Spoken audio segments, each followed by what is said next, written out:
আমার তোমার সাথে থাকা সম্ভব না। আমি এখনই চলে যাচ্ছি, আর খুব শীঘ্রই তুমি ডিভোর্স পেপার পেয়ে যাবা।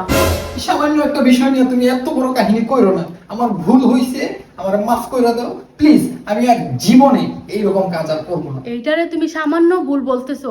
হ্যাঁ, এটারে তুমি সামান্য ভুল বলতেছো? আরে এটা তো সামান্য ভুলে, রাতে কারেন্ট ছিল না, আমি কি করব?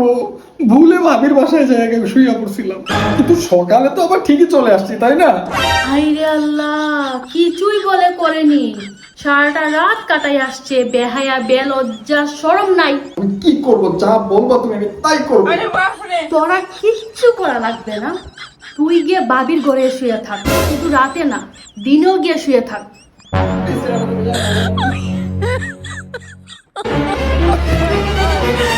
বেবি